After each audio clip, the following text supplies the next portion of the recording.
Good morning and welcome to Beyond the Headlines. I'm Arya Ansel. And I'm Erin Anderson Birmingham.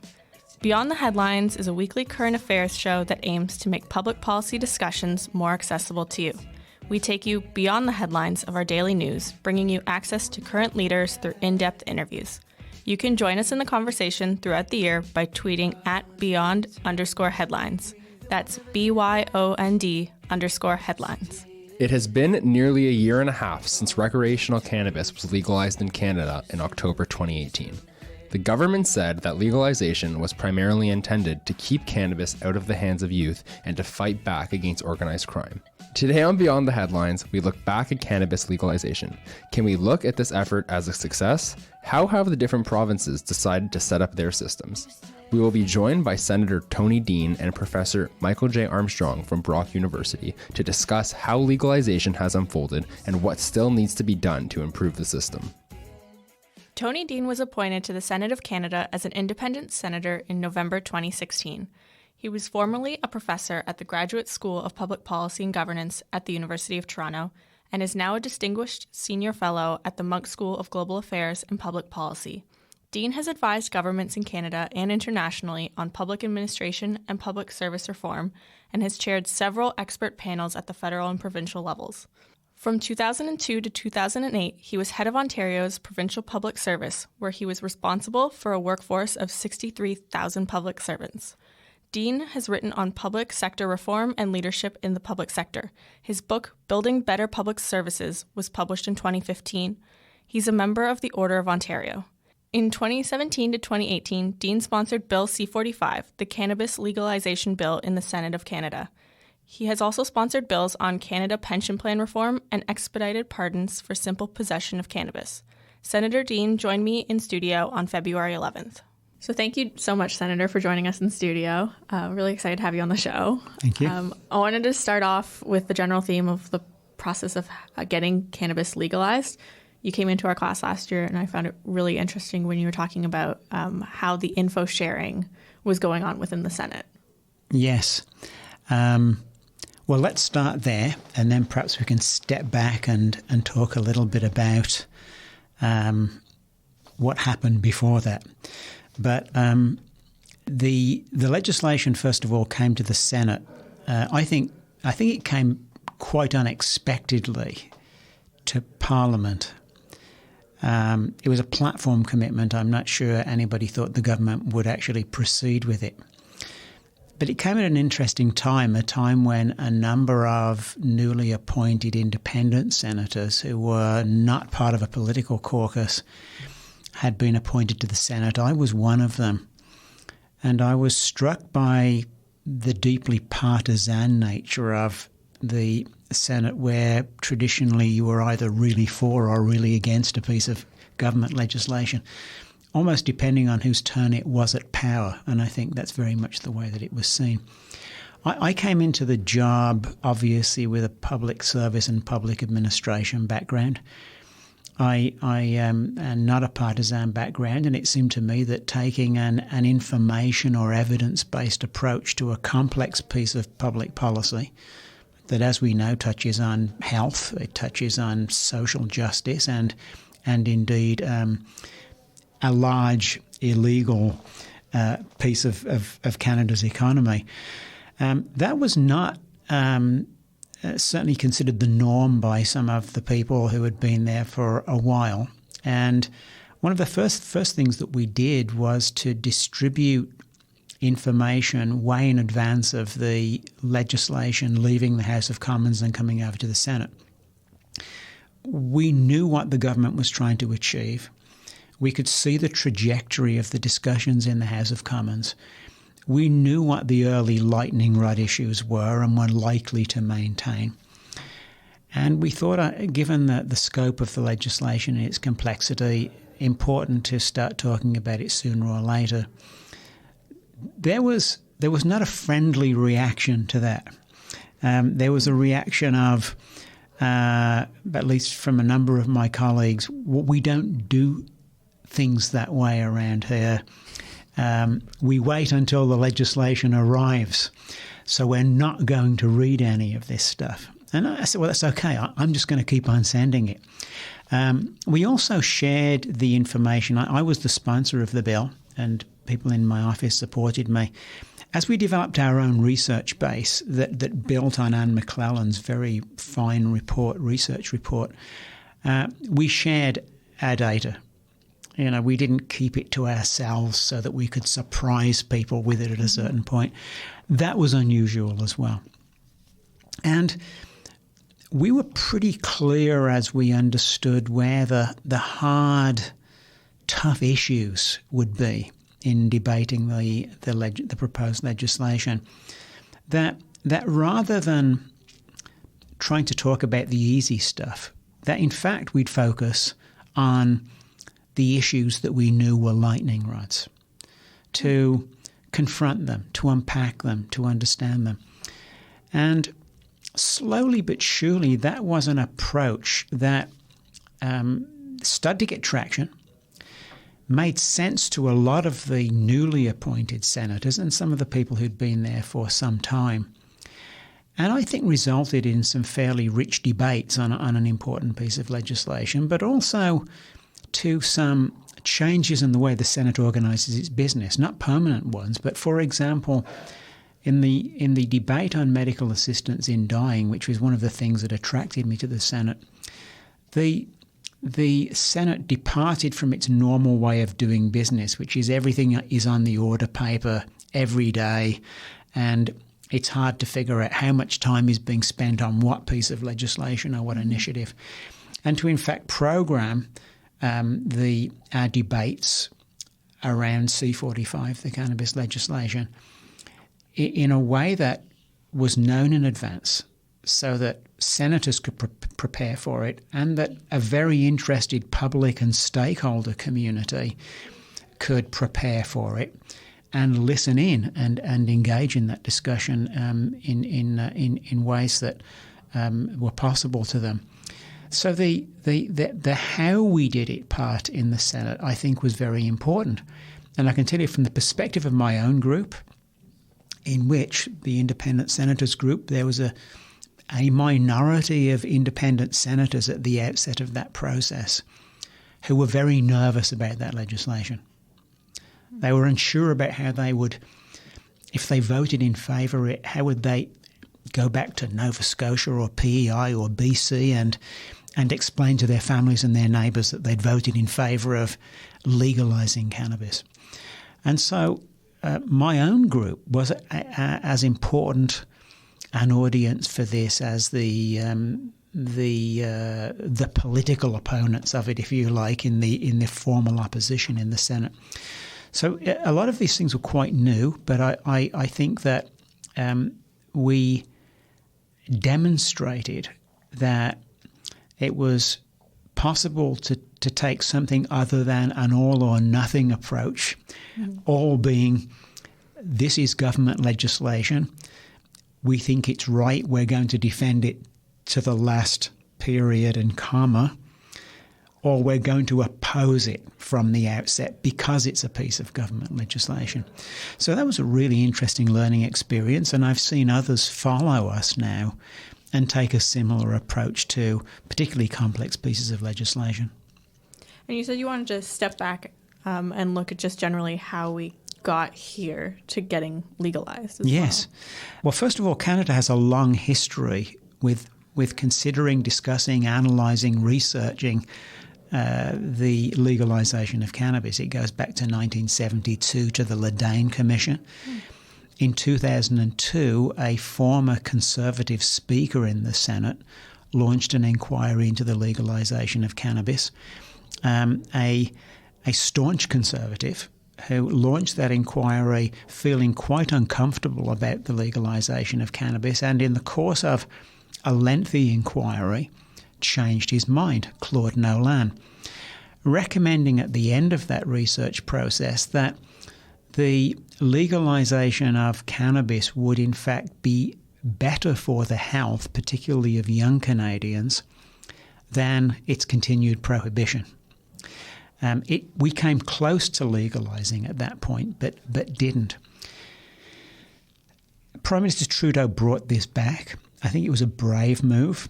But indeed, as the legislation was introduced and understood, and particularly its context, I think a lot of people were wondering why we hadn't had this discussion on draft legislation earlier. There were three main reasons for the government to explore legalization of cannabis. First of all, the health issues associated with it, and particularly the health issues for younger people, and particularly younger people who consume it frequently and heavily. The research on that is pretty much undisputed. There may be short-term impacts, but there are impacts. It's recoverable in lots of cases, in some cases not. Add to that Canadians were, I think maybe still are, the largest consumers of cannabis globally, and particularly young people. The most recent research that we looked going into the legalization process suggested that about 1 in 5 kids in Canada between the ages of 15 and 19 had consumed cannabis. Looking at the population of 20 to 25-year-olds, 1 in 3 Canadians were consuming cannabis. That was a very interesting statistic when it came to discussing age of legal use, which lots of provinces, because that was a decision point that was delegated to provinces, had landed on age 18 or 19. But there was a big debate in the Senate about whether that age should be elevated in federal law to age 25, mostly based on emerging brain research that suggests that our brains don't fully develop until age 25. I don't remember, by the way, anything magical happening on my 25th birthday that improved my judgment. So it was an interesting policy debate, particularly in the face of this emerging research. But one of the predominant factors in the Senate landing on 18 or 19, whatever provinces were assuming, was that that's where the largest cohort of users were. And in essence, if we took that 20 to 25-year-old age cohort and said, well, sorry, we don't think your brains are developed enough to make sensible decisions about cannabis use, we were essentially saying, so stay in the illegal market. So you can see how that was an interesting kind of development. I'll just finish because health was the first window. The second was social justice. We know that large numbers of Canadians, young Canadians included, certainly Indigenous and other racialised Canadians, are saddled with minor cannabis possession charges, which affect their ability to have access to certain forms of employment and to live their lives as fully productive citizens. So the social justice piece was a part of it. And then thirdly, that $5 billion illegal cannabis market, untested for potency or contaminants, that was the only supply chain for recreational users. You know, we knew that there was a fairly large legal medical cannabis cohort in Canada, and I think it's probably worth mentioning that, you know, fully 10 years before we were processing this legislation in 2008, there had been introduced in Canada a legal medical cannabis system under the previous government. And, you know, we credit Stephen Harper for introducing that in response to some Supreme Court decisions. That meant that we actually had practice and a pre-existing regulated cannabis production source. So we had several years of experience in Canada in regulating cannabis production for medical use. So it wasn't a cold start. I just want to go back for a second, back to the age thing. Do you think part of the choice of 18 and 19 also was to match the age of alcohol legalization, or the legal drinking age? That's what I'm looking for. Access to alcohol, yes. And indeed, Anne McClellan, in her terrific report prepared for the government, thought that, first of all, that's a question that should be delegated to provinces. She thought that most provinces would probably land on 18 or 19. Some went up a year from alcohol being at 18 to 19 to be a little bit more conservative, but they all landed in the 18 to 19 age range. And that's precisely how the government made the choice in terms of its proposal for a minimum age that could be raised by provinces if they wish to, but not lowered.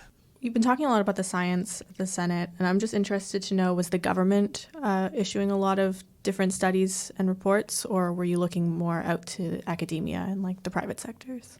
Well, all of the above. I've mentioned Anne McClellan's report. Anne McClellan is a former federal health minister, as you might know. She was asked, together with Dr. Mark Ware and an expert panel, including medical officers of health in Canada, to look at, from a research perspective and science perspective and public policy perspective, whether legislation to legalise cannabis, and if so, in what form. They spent a year looking at that, and McClellan tabled an absolutely terrific report. Had lots of good evidence, lots of useful evidence on use, on price, on some of the major issues that the government would have to tackle if it proceeded with legalising cannabis, including jurisdictional responsibilities. But McClellan's report was equally important in talking about what we didn't know, what we were unsure about, and what we would need more information on. And that I think led McClellan to talk about this precautionary approach to legalising cannabis, where, just like cannabis consumption, we start slow and go low. And I thought that was very, very pragmatic. She recognised that there were research gaps, and paradoxically, as much as opponents of the legalisation of cannabis called for delay in order for more research to be conducted, they were likely aware that under a prohibition model, large swaths of important scientific work on cannabis and its impacts were stalled because it was difficult to conduct research with cannabis while it was prohibited. And so that meant there were some things about cannabis that we needed more information on, and I'm very pleased to say that work has started early and is proceeding very intensively now. But I think large parts of the policy landscape and research landscape could be filled in. We had the research institutes in Canada. We certainly had those organisations responsible for the research and dissemination of that research on substance abuse involved. The Canadian Centre for Mental Health and Addictions. So there was lots of important and useful information, with a view that there was other parts of the puzzle that would have to be tracked carefully over time and adjustments made if necessary. I'm maybe going to swap gears a little more to implementation now, but I'm really interested as to why the government chose the two-step approach of legalization. So we had the first legalization 2018, sorry. Yes. And then a year later now the edibles are now legal. So was there a specific rationale behind that?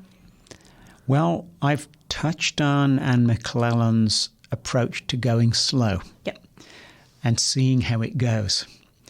I think that this notion of moving with a sort of relatively narrow range of dry cannabis product and some cannabis oils was thought to be an approach whereby the government could look at that, could monitor it, and for the market to have more time to actually prepare for edible products. And it appears to be time that they needed.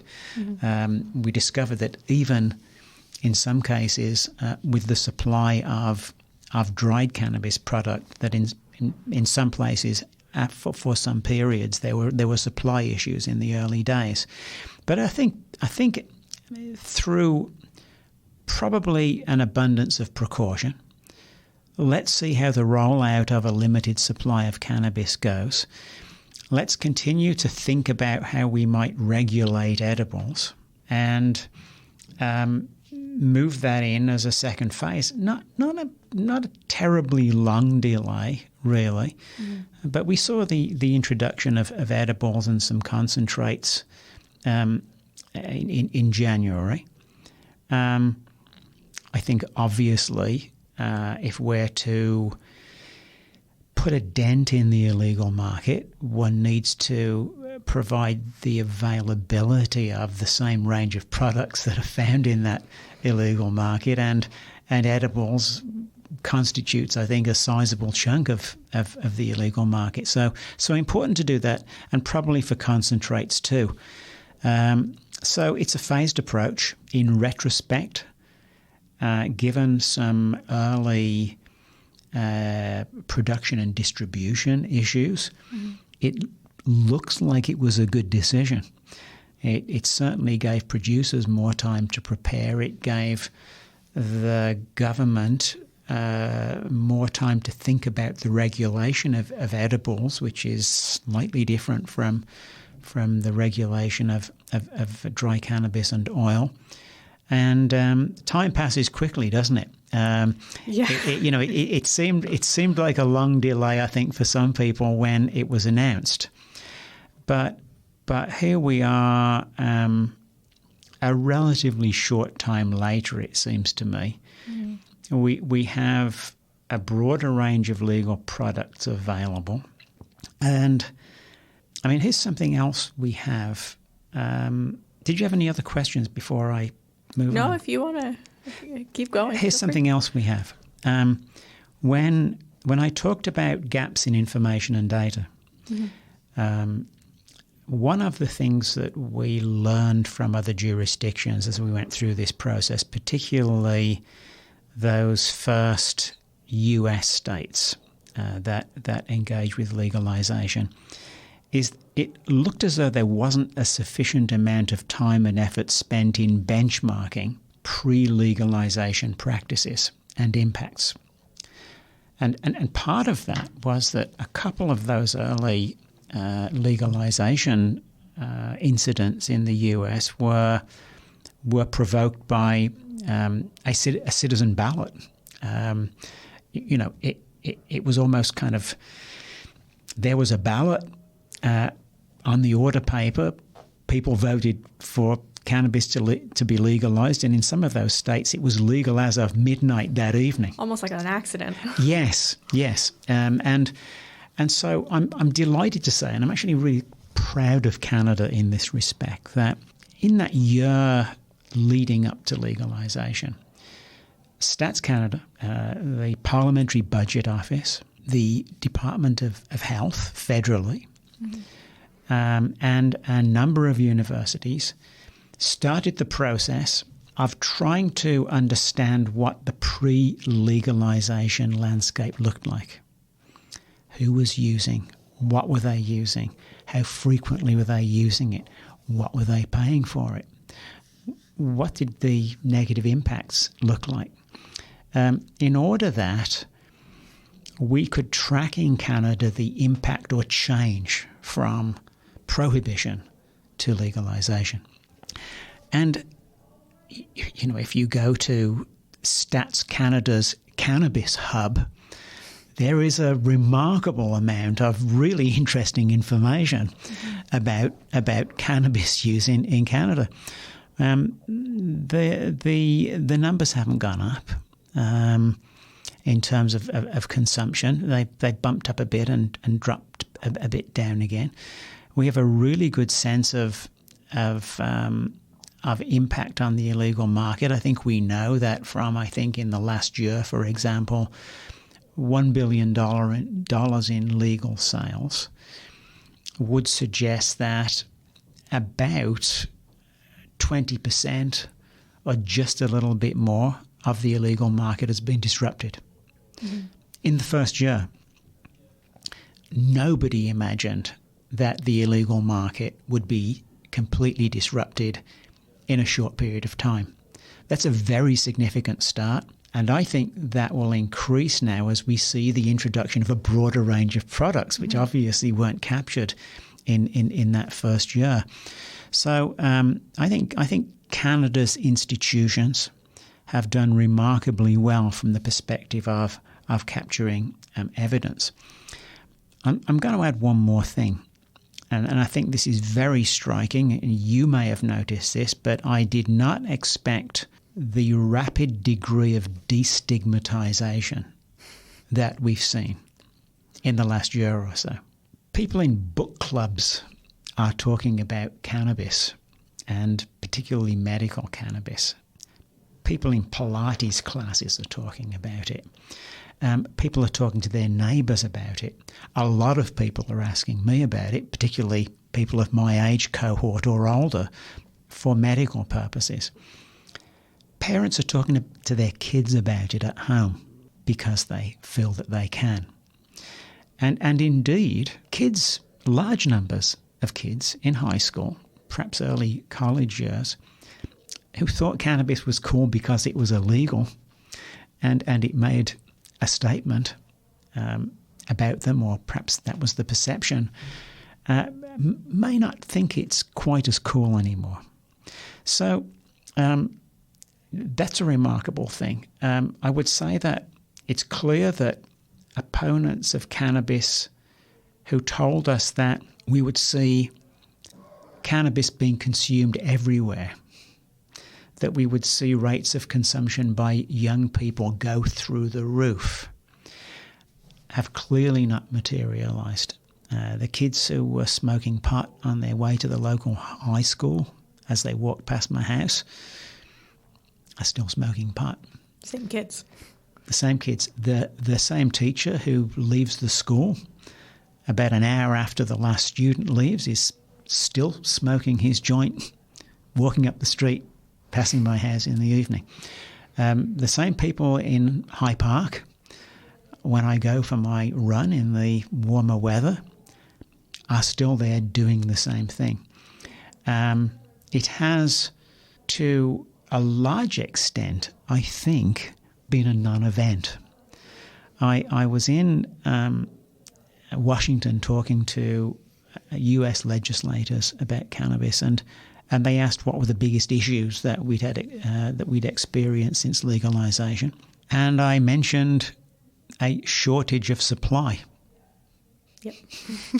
As the largest issue, and that was an issue for retailers, and to a large extent it was an issue for would-be consumers who were keen to start to buy a product that they knew was tested, that was free of contaminants, and whose potency was pretty much assured, and quality was pretty much assured. Those are the things that have changed. Here's what I conclude at the end of this. Lots of people knew about these things. Lots of people knew that Canadians were large consumers. Lots of people knew there was a large illegal cannabis market in Canada. We weren't sure how large. Lots of people knew that there were social justice impacts of cannabis prohibition. But they were collectively choosing to look the other way. Yeah. That's what they were doing. And the government, I think, took a brave step based on sound public policy from a health and social justice perspective, and decided to look at the issue.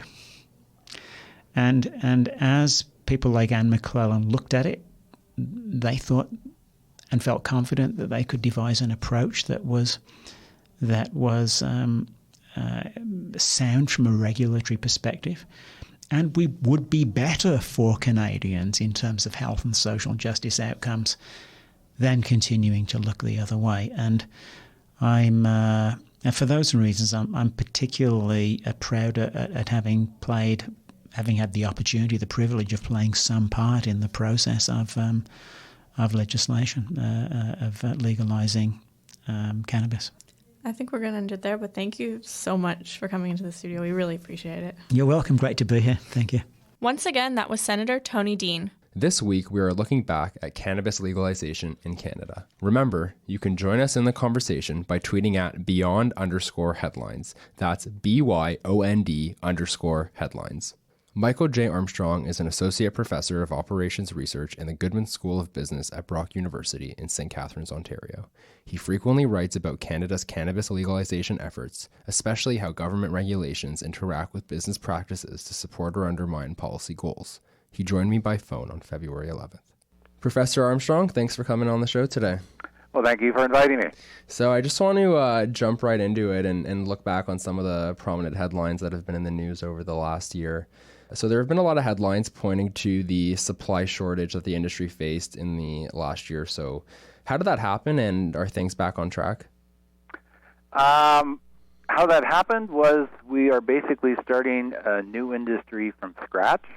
And yes, we're largely on track now. If you go back to the federal government decision to legalize cannabis, they made a choice to go with what I call a pharmaceutical model. Mm-hmm. So they wanted cannabis produced in licensed, regulated facilities, inspected by Health Canada, very high standards for cleanliness, lots of testing required, lots of limitations, what kind of pesticides used, all that kind of thing. So, and that's why I say it's kind of a pharmaceutical model. They're following along what they had already been doing for medical cannabis, and somewhat similar to what they do with other pharmaceutical products. Contrast that with what some of the U.S. states have done with their state-level legalization, where, say, Colorado, for example, is used more what I call a consumer goods model. So, yes, producers have to have licenses and have to do some kind of testing, but largely it's more hands-off from the government perspective. It's relatively easy to get licensed, relatively easy to get through the testing. And so those two different approaches have different trade-offs. Mm-hmm. The advantage of the pharmaceutical approach, of course, is you get very high product standards. Consumers can be pretty confident that what's on the label matches what's in the package and that there's no contamination from pesticides or mold.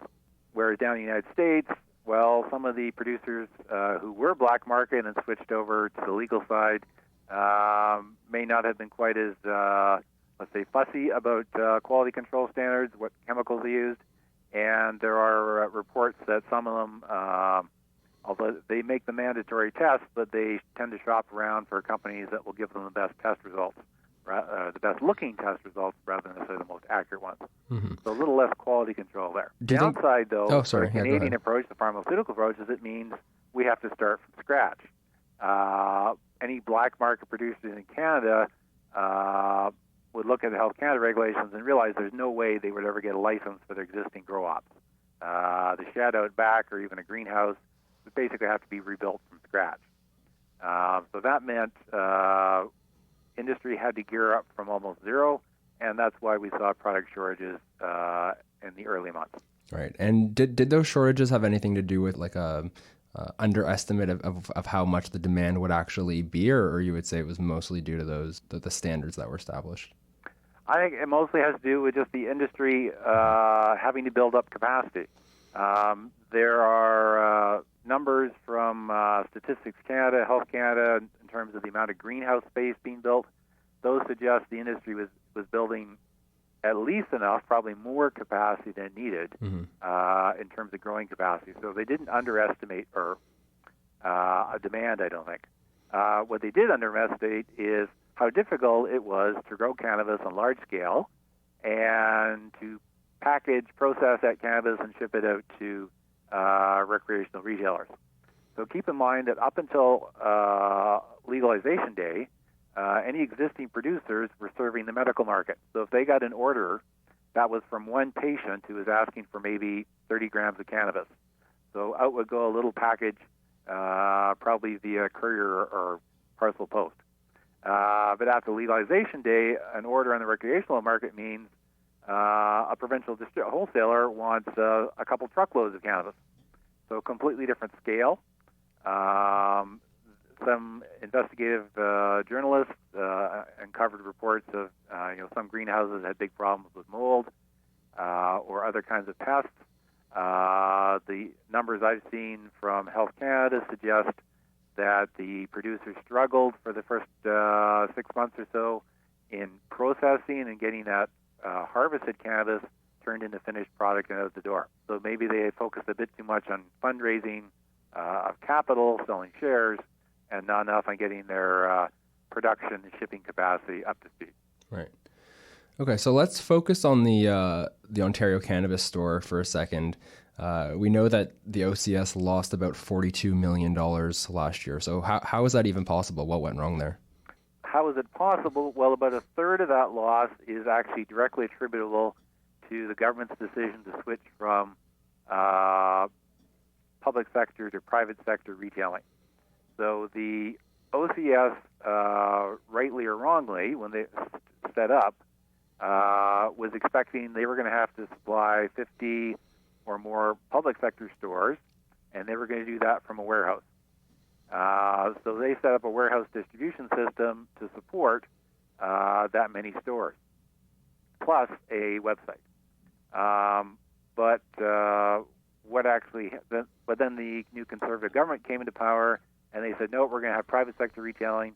OCS will only run a website, no stores. About $14 million of that loss was for preparations that OCS had put into the retail side. Leases that they had bought, employees they had hired, fixtures to go into the stores, that kind of thing. So that was basically written off. The rest of the loss is probably attributable to the fact that then there was a delay in getting the private sector store set up. So OCS had this big warehouse. They designed it to support what they thought would be a whole provincial market. But for the first 6 months, there were no stores at all to ship to. And that was the first fiscal year when they lost that $42 million. Mm-hmm. So OCS lost money because they just weren't selling very much cannabis wholesale. And although they were selling retail, it was only online. And we know that most cannabis consumers in Canada prefer to buy in store rather than online. So they had relatively high fixed costs, and they were selling very little cannabis, so they couldn't cover their costs. Mm-hmm. So staying on that point of the late change in distribution model in Ontario, what were some of the other implications of the rollout of legalization in Ontario from this change that was kind of late in the game? Well, another implication is it held back legal sales in Ontario and held back the legal industry to some extent across Canada. Mm-hmm. So I was saying a few minutes ago that the producers struggled for the first 6 months to increase their actual output. So all through the fall and winter, fall 2018, early winter 2019, their output was basically stagnant, but that started to improve in the spring of 2019, and by the time summer rolled around, they were shipping enough cannabis to keep up with demand from the legal retailers. However, Ontario had almost no stores. We only had 25 stores to serve the largest market in Canada. So from summer onwards, the main restriction on legal sales was no longer the producers, it was the retailing. Mm-hmm. In most provinces by summer, we had enough retailers, at least a basic setup. BC had started out slow, but they caught up by then. Quebec didn't have a lot of stores, but okay, they had at least in the big cities. But Ontario was really behind.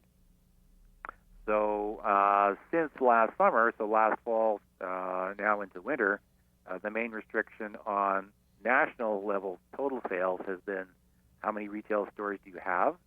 And if you break it down by province, the two biggest problems are in Quebec and, most importantly, in Ontario. So the two biggest markets had the least number of stores per capita, so that's held back sales in those two provinces, but also across the Canadian total. Mm-hmm. From a public policy standpoint, do you think it's better to have private or a public retail model? That's a trade-off, and as a business professor, I can comment on the trade-off, but it's really a policy decision. So first of all, as a business professor, I'll always say, hey, if this is a business, why not let business do the business and let the government do the governing? But in terms of the numbers we've seen over the last 12, 15 months, it hasn't really mattered much in terms of sales whether the retail network was owned by the public sector or by the private sector. The main thing has been how many stores do you have per capita? You make the legal product convenient. So the maritime provinces are mostly public sector stores. They've had relatively good success. The prairie provinces have been using private sector stores. They've had relatively good success. The provinces with the lower market shares, Ontario with its private sector stores, Quebec with its public sector stores, and BC with its mix of both. So just in terms of the objective of having legal industry capture more market share away from black markets, I don't think it matters very much. Of course, there are other policy objectives. Public sector stores perhaps are better at the educational component of teaching consumers what cannabis is and some of the risks involved. That's something that private sector retailers probably do, but it's they're not going to be motivated to do a whole lot of that. On the other hand, the private sector stores are probably better at reacting to consumer demand, figuring out what the customer wants, and changing their product mix or their retailing approach accordingly. Let's dig into this a little bit more. I know you recently published a piece in the Globe and Mail about the variation across provinces and what certain provinces are getting right and what others are getting wrong. So what distinguishes the provinces that have found success in selling cannabis from the ones that haven't been doing so well? Okay, so the first factor is the one we've just been talking about. How many stores do you have? Do you make it accessible?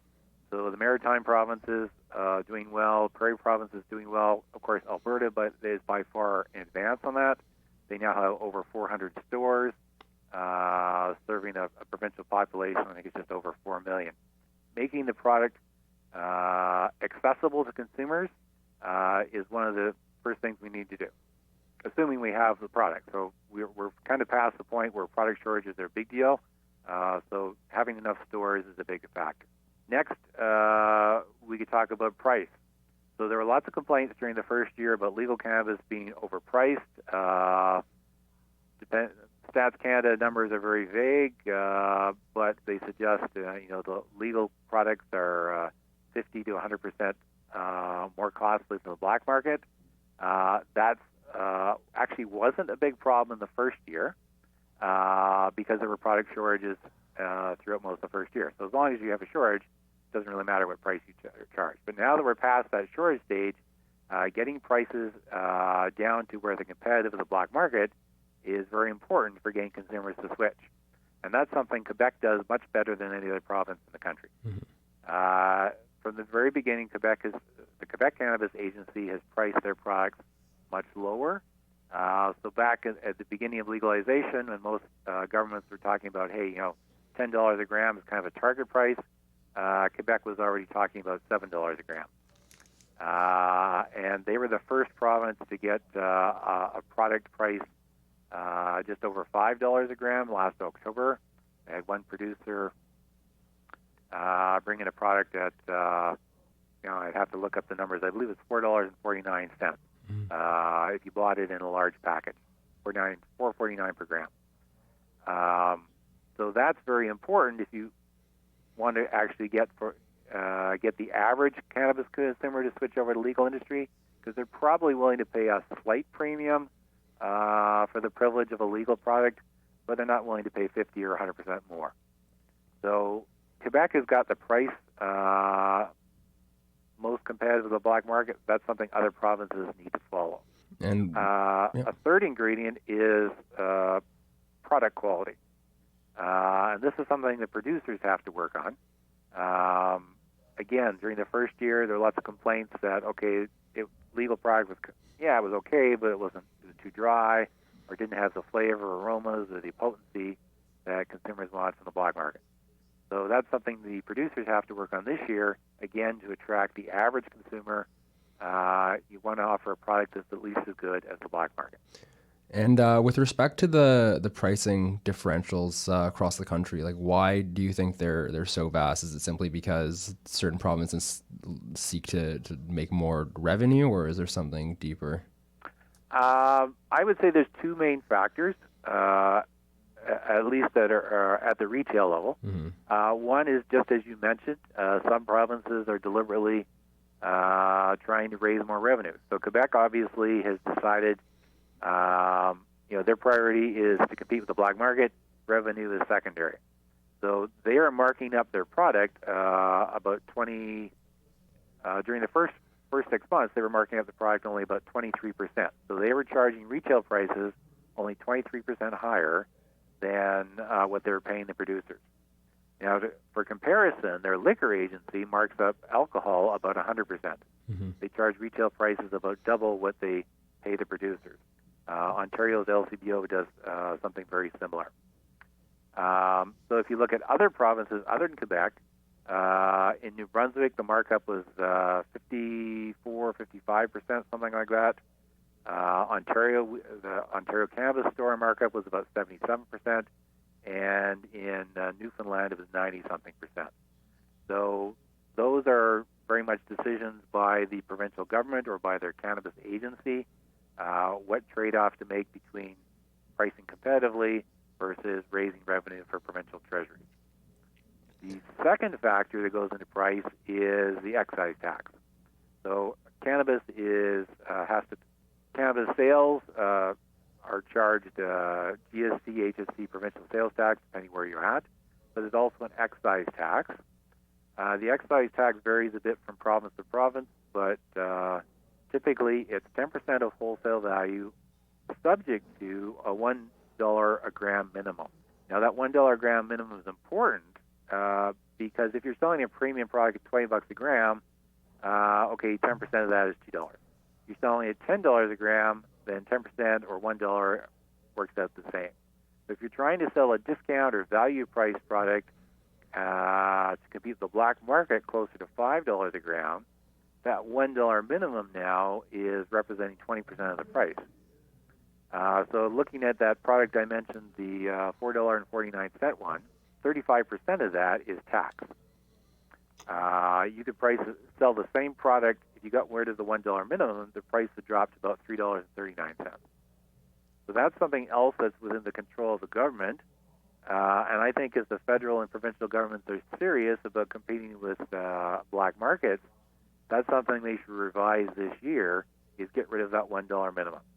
That will make it much easier for retailers and producers to price competitively with the black market. Mm-hmm. So let's turn to the black market. We know that one of the key goals of the government with legalization was to eliminate the black market. So what is the current state of the illegal cannabis market, and is there variation across the different provinces? All right, that's something that it's difficult to pin down because, of course, the black market producers don't really want to give away information. They don't necessarily respond to Stats Canada surveys. What we know about indirectly. So we know that their price is much lower, roughly $5-6 a gram, whereas most legal products are like $7 a gram in Quebec and closer to $9-10 in the rest of the country. We know that because the federal government went with the pharmaceutical model for production, almost none of the growers, in fact, probably zero growers, would have switched over from the illegal side to the legitimate side. So they probably pretty much have all just stayed in production. We know that the black market price has dropped slightly since legalization. So the illegal vendors are responding to this new competition, just like you would see in other kinds of industries. They're dropping their price a bit to stay competitive, to keep some of their customers. But in terms of provincial variation, again, indirectly, we can look at the sales per capita, legal sales per capita, and kind of infer from that how successful each province is at pushing back the black market. So Prince Edward Island is actually the leader on that. They've had the highest per capita legal sales, which implies that their legal industry has captured the biggest share away from the black market. They're probably the only province in the first year that got more than half of sales going through the legal side. Other provinces with good store networks, Nova Scotia, New Brunswick, Alberta, they've probably passed the 40% mark, maybe getting close to half. Ontario is trailing behind because we have very few stores, and until recently, most of the product was too expensive to be competitive. So Ontario, Quebec, and British Columbia are probably have done the least successful at competing with the black market so far. The Maritime provinces and the Prairie provinces probably the most successful so far. Mm-hmm. Now that it's been nearly a year and a half since legalization, in your view, is there an ideal legalization model, and are any changes to the Cannabis Act required to fit that model? I don't think there's an ideal model, but there are models that are better and worse than others. And there are definitely some changes that governments can make both provincially and federally. So one of them I mentioned was the excise tax. If we could get rid of that $1 minimum, that would make it easier to price competitively with the black market. Another thing that the federal government, I think, could look at for changes this year, it's not going to be a big issue right now, but I would say a year from now it's going to be much more important, is allowing a little more freedom for producers to package their product in terms of labeling, in terms of package design, and perhaps allow a little bit more advertising. So I'm saying that it's not an issue right now because at the moment the big issues are, do we have enough product and do we have enough stores? So product is now pretty well available for the dry cannabis, the cannabis oils that we've had around for more than a year. The producers are just starting to roll out the foods, the beverages, the vape oils, and the lotions. But by the end of this year, that's probably going to be a good supply too. And then I think the legal industry, they're going to capture more sales, particularly as Ontario gets more stores this summer. But I think then they're going to kind of run into another plateau where the people who want to come into legal stores are doing that, but there's still a lot of people going to the black market. And that's where I think having a little bit of product promotion will make it easier for the legal industry to capture more black market consumers. Right. So, for example, if a producer can do some very limited advertising and say, hey, if you currently like this kind of product from the black market, you should try our brand X product. We think it will do the same kind of thing. Right now, that's almost impossible for producers to do. And so if a consumer wants to try going illegal, they're going to walk into a store and look at all these products on the shelf and kind of shrug their shoulders and say, well, I have no idea which one of these would suit my needs.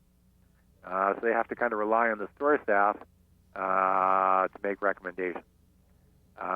Likewise, if the government would allow a little more freedom for labeling, design of the product, so yes, definitely want to keep the warning labels, definitely don't want cartoons or anything that might appeal to youth on the package, but if we could allow more distinctive colors, some simple pictures, that's a very easy way for producers to communicate to consumers, this is the kind of product that might suit you what you want. This is a relaxing kind of product. Or this is a real strong buzz kind of product. It also makes it easier for producers to remember retail consumers to remember when they go back to the store. If you think about how you shop for groceries, you probably remember what a package looks like as much as you remember what the name or the brand of it.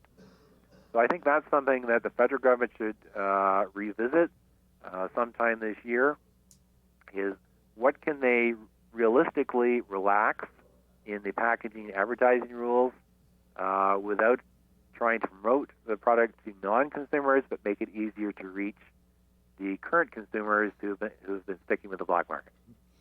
And finally, looking forward, which legalization developments will you be keeping your eye on in the coming months? In the coming months, the two I want to follow most closely are Ontario's rollout of stores. They've started accepting applications for licenses. We will probably see the first of the new stores appearing in early summer and maybe substantial numbers by the end of summer. So that's of interest. It's going to have a big impact on the Ontario market because the Ontario market is roughly half the country. That will move the whole national market forward. The second thing I'm interested to see is how will consumers embrace all these new edibles and lotions. We know that the cannabis consumers like using vape oils, so we will probably see a fairly direct interest in the new legal cannabis vape oil. But some of the new food and beverage products, there are some question marks. For example, in terms of the food, will any of the producers come up with a kind of a winning product, a cookie or a gummy or a brownie that really catches on? A lot of producers are hoping they're going to have the winning formula, so it'll be interesting to see if anybody does, or will that just end up kind of being a commodity product? Consumers think all the cookies are pretty much alike. On the beverage side, the question mark there is what will the new beverage technology accomplish? So cannabis beverages actually aren't very popular in the black market because the previous technology meant they're kind of syrupy and sweet and not very appealing. But the legal industry, because they are legal, has invested a lot of money developing beverages that don't necessarily have that heavy taste and that have provide the high quicker and more like an alcoholic beverage would do. So there, the legal industry is hoping that some people who might traditionally have consumed alcohol products will switch over to these new cannabis products because they have a similar kind of profile, but you get high instead of drunk. Is that actually going to happen? Nobody knows because Canada is the first country to have this new technology in beverages. So there's a big question mark there. Will they catch on, or will it just be kind of a niche product? Great. Professor Armstrong, thank you so much for joining us today. My pleasure. Once again, that was Professor Michael J Armstrong. You have been listening to Beyond the Headlines. Many thanks to our guests for joining us. Today's show was produced by Aryeh Ansel, Aaron Anderson Birmingham, and Habo Chen. The views expressed on this show do not necessarily reflect the views of the producers, CIUT, or the Munk School of Global Affairs and Public Policy. If you missed any part of the show, be sure to check out podcasts of all our episodes on our website at www.beyondtheheadlines.net. If you're a fan of our show or want to stay up to date with policy issues in Canada, follow us on Twitter at Beyond_headlines. That's Beyond, BYOND_headlines. You can also check us out on Facebook or Instagram. Be sure to tune in next week as we continue to take public policy discussions out of the hallways and onto the airwaves.